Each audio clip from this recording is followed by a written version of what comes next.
अभी एक फैशन हो गया है, आम्बेडकर आम्बेडकर आम्बेडकर आम्बेडकर आम्बेडकर आम्बेडकर। इतना नाम अगर भगवान का लेते तो 7 जन्मों तक स्वर्ग मिल जाता। आरएसएस और भाजपा के पास कोई महापुरुष तो है नहीं, आज़ादी में इनका कोई योगदान तो रहा नहीं, केवल नफरत फैल। अब चाहते हैं जो महापुरुष हैं उनके नाम को जो है बदनाम किया जाए।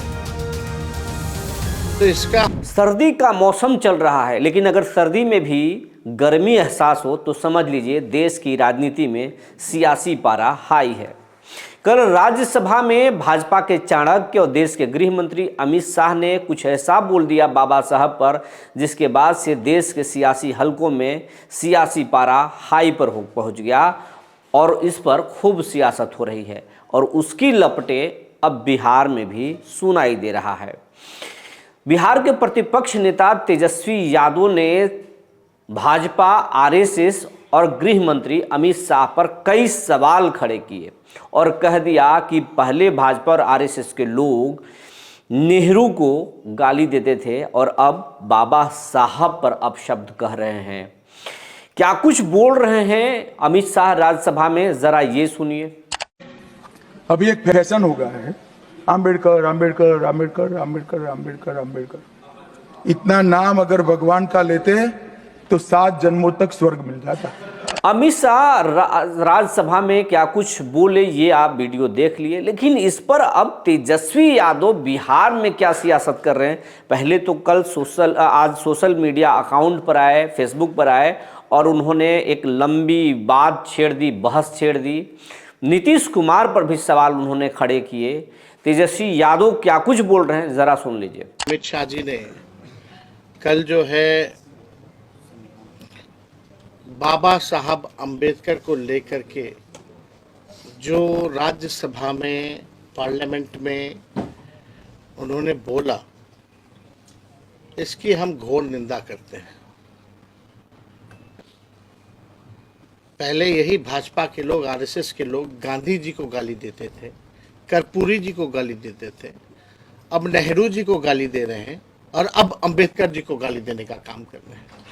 इन आरएसएस और भाजपा के पास कोई महापुरुष तो है नहीं, आज़ादी में इनका कोई योगदान तो रहा नहीं, केवल नफरत फैलाना, भाई को भाई से लड़ाना, यही काम में लगे रहते हैं लोग। अब चाहते हैं जो महापुरुष हैं उनके नाम को जो है बदनाम किया जाए। तो इसका हम लोग कड़ा विरोध हम लोग जो है पूरी तरीके से करते हैं।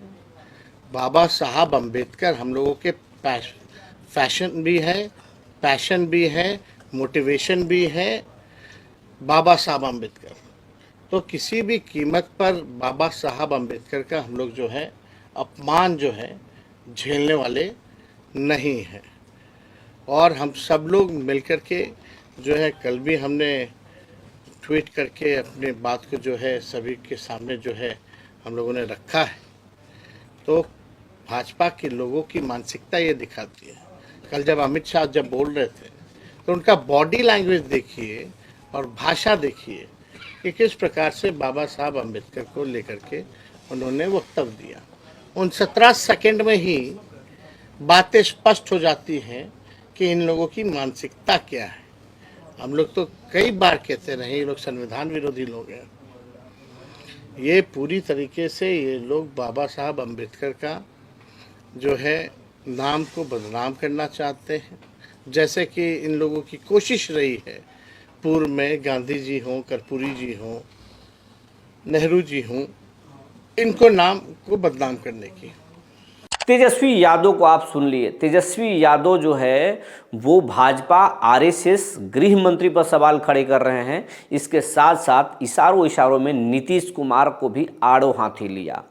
और तेजस्वी यादव के बयान के बाद जो है जेडीयू असहज है, लेकिन जेडीयू पलटवार करने के मुद्दे में है। लेकिन पीछे इसीलिए अब तक जेडीयू पलटवार नहीं किया है और पीछे थोड़ा मुड़ रही है क्योंकि मामला बाबा साहब से जुड़ा हुआ है। लेकिन ये कहा जा रहा है कि जेडीयू के कुछ लोग या नीतीश कुमार खुद असहज तो जरूर हैं, लेकिन खुश भी हैं, क्योंकि बाबा साहब के नाम पर देश के कई सियासी राजनीतिक दल जो है वो खूब राजनीति किए और दलित पिछड़ों के खूब जो है वो वोट भुनाने में कामयाब रहे, लेकिन उनके लिए कोई भी खास योजनाएं नहीं चलाई गई, उनके उत्थान के लिए कोई काम नहीं किया गया, बल्कि बिहार के मुख्यमंत्री नीतीश कुमार ने दलितों और वंचितों के उत्थान के लिए कई सारे योजनाएं लेकर आए, नौकरियां दी, रोजगार दिया और आज वो बहुत सक्षम हो चुके हैं, इंडिपेंडेंट हो चुके हैं। तो बाबा साहब के सपनों को नीतीश कुमार बिहार में जो है साकार किए, लेकिन बाबा साहब के नाम पर राजनीति करने वाले लोग उनके उत्थान के बारे में ना सोचे हैं पहले, ना सोचते हैं, ये कहना है जेडीयू के नेताओं का। नीतीश कुमार की यात्रा पे तेजस्वी यादव पलटवार किए और बोले कि चुनाव में हार के डर से नीतीश कुमार यात्रा पर निकल रहे हैं और नाम बदल दिए। तो नीतीश कुमार पर भी तेजस्वी यादव खूब फायर हैं और खूब बोल रहे हैं।